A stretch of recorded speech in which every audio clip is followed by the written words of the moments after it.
Assalamualaikum warahmatullahi wabarakatuh. Alhamdulillah wa syukurillah wa nikmatillah wa barakatuh. Pada pertemuan kali ini akan dibahas materi mapel PPL pemodelan perangkat lunak, yaitu user interface. Lalu apa sih yang dikatakan dengan user interface? Yuk kita simak bareng-bareng ya. Baik,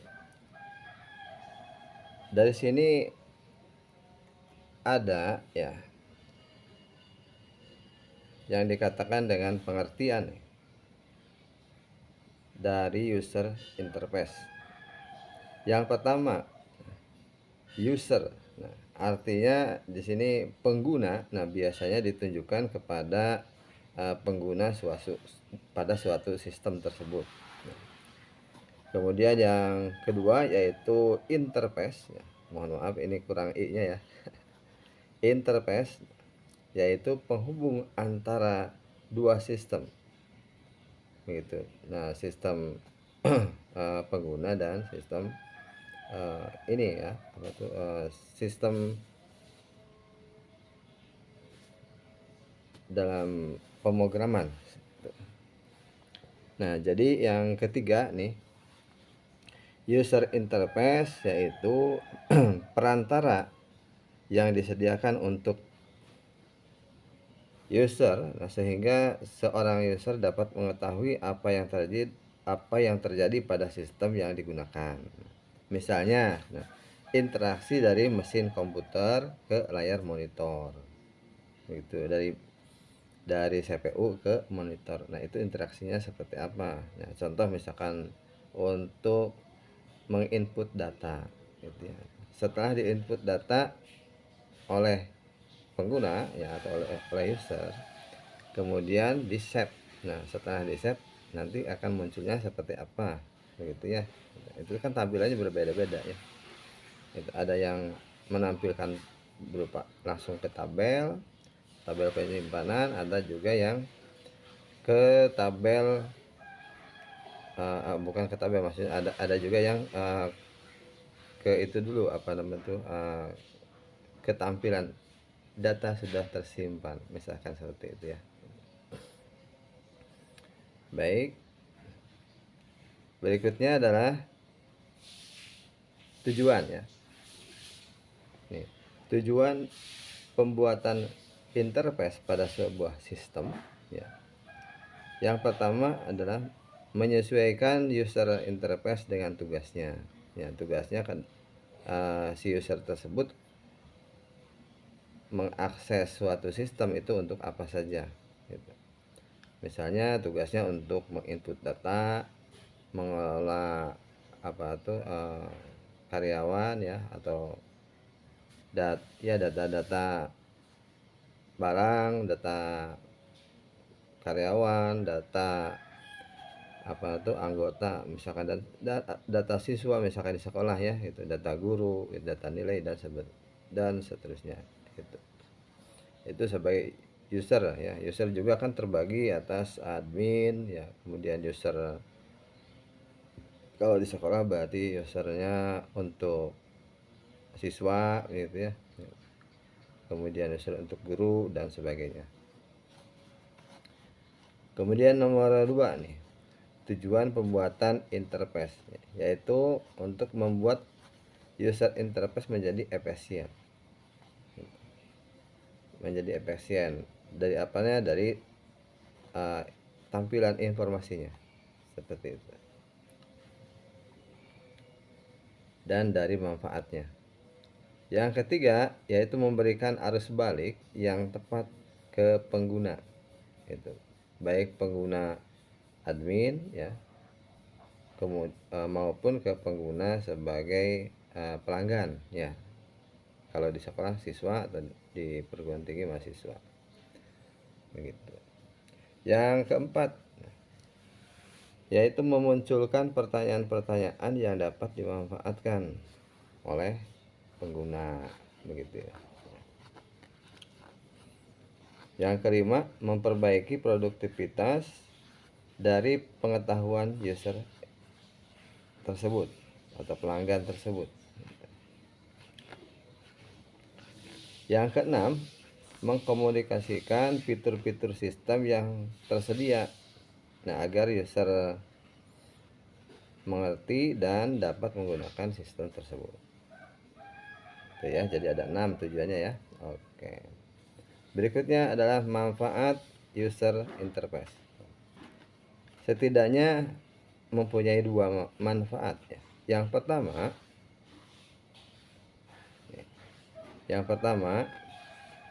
untuk menginput pengetahuan baru ke dalam basis pengetahuan sistem pakar. Yang kedua, menampilkan penjelasan sistem dan memberikan panduan pemakaian sistem secara menyeluruh, step by step, sehingga user mengerti apa yang akan dilakukan terhadap suatu sistem tersebut. Kemudian yang ketiga, yang terpenting dalam membangun user interface adalah kemudahan dalam memakai atau menjalankan sistem tersebut ya. Untuk user berinteraksi, berkomunikasi ya. Nah, sedangkan kesulitan dalam mengembangkan atau membangun suatu program jangan terlalu diperlihatkan. Begitu.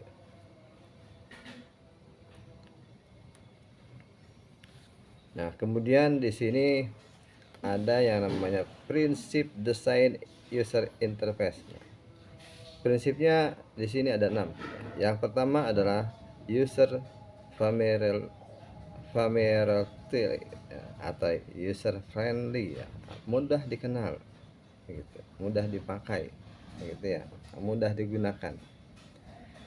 Yang kedua adalah konsistensi. Jadi konsisten supaya maksudnya dalam sistem tersebut mengelola tentang apa gitu, jadi lebih spesifik ya. Kemudian yang ketiga, minimal surprise. Jadi tidak bikin kaget user gitu. Jadi apa yang user masukkan itu harus sesuai dengan tampilannya, harus sesuai dengan apa yang diharapkan oleh user begitu. Kemudian yang keempat adalah recoverability atau pemulihan data-data yang sudah diinput oleh user gitu. Jadi ini berkaitan dengan keamanan data. Jadi kalau misalkan kebetulan ada gangguan teknis, misalkan mati lampu ya atau apa, yang jelas dibutuhkan yang namanya data pemulihan ini gitu, supaya tidak hilang gitu. Udah capek-capek bikin ternyata hilang gitu ya. Tapi kalau ada recoverability ini ya biasanya sih ada yang namanya otomatis menyimpan atau auto save gitu ya. Yang kelima adalah user guide, yaitu bisa untuk membantu atau membimbing, mengarahkan ya pengguna itu untuk menggunakan sistem yang terkait begitu. Berikutnya adalah yang keenam, terakhir, yaitu user diversity, yaitu keberagaman gitu. Jadi dalam sistem ini juga butuh keberagaman, jadi tidak monoton supaya user juga tidak jenuh begitu ya. Oke, berikut adalah beberapa desain interface.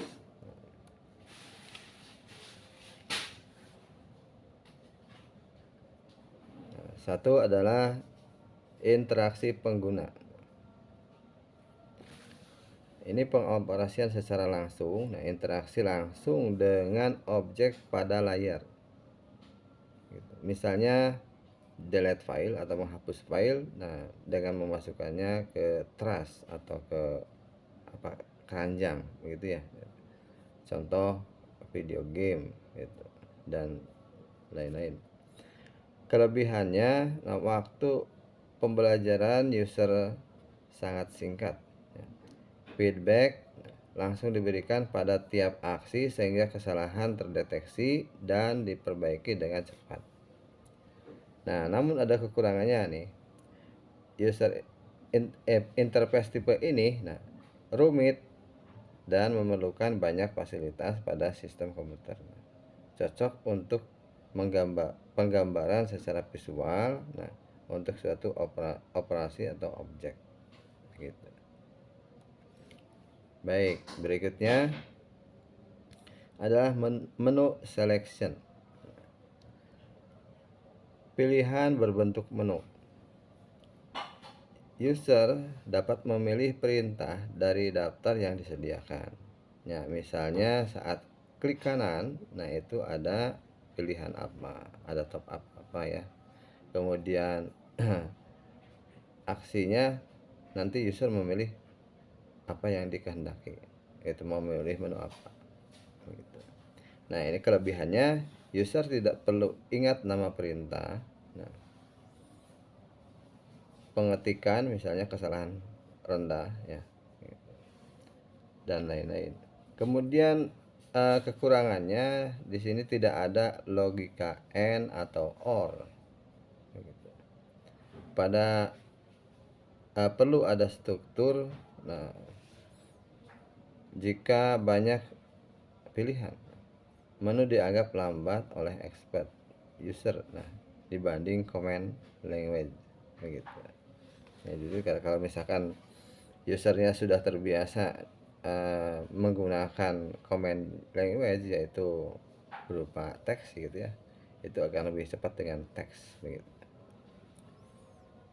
Ya, tergantung user masing-masing ya. Baik, berikutnya yaitu command language. Perintah tertulis atau tampilan pada layar itu berupa teks saja ya, yaitu user menulis perintah yang sudah ditentukan pada program, contoh operating system, atau menggunakan command prompt PT seperti itu ya. Jadi itulah tampilan layarnya biasanya untuk standarnya adalah hitam, kemudian untuk teksnya berwarna putih. Nah, kelebihannya pada perintah diketikkan langsung pada sistem. Misalnya pada sistem Unix, DOS command ya, command prompt PT bisa diterapkan pada terminal yang murah gitu. Jadi spesifikasi komputernya bisa spek yang murah, yang rendah lah gitu. Misalkan Pentium 1 juga mungkin bisa ya gitu. Kombinasi perintah bisa dilakukan, misalnya copy file atau rename file gitu, atau delete file, itu bisa secara cepat gitu, dengan mengetikkan perintah-perintahnya gitu. Kekurangannya, perintah harus dipelajari dan diingat cara penggunaannya, tidak cocok untuk user biasa begitu, apalagi yang awam ya begitu. Nah, kesalahan pakai perintah sering terjadi. Perlu ada sistem pemulihan kesalahan dan kemampuan mengetik cepat. Nah, itu diperlukan. Begitu.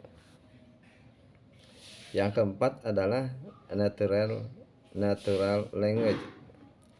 Nah, pada perintah dengan bahasa alami, biasanya user gunakan bahasa alami untuk mendapatkan hasil. Nah, contoh misalkan search engine di internet ya, itu kan bahasa alami ya, search engine.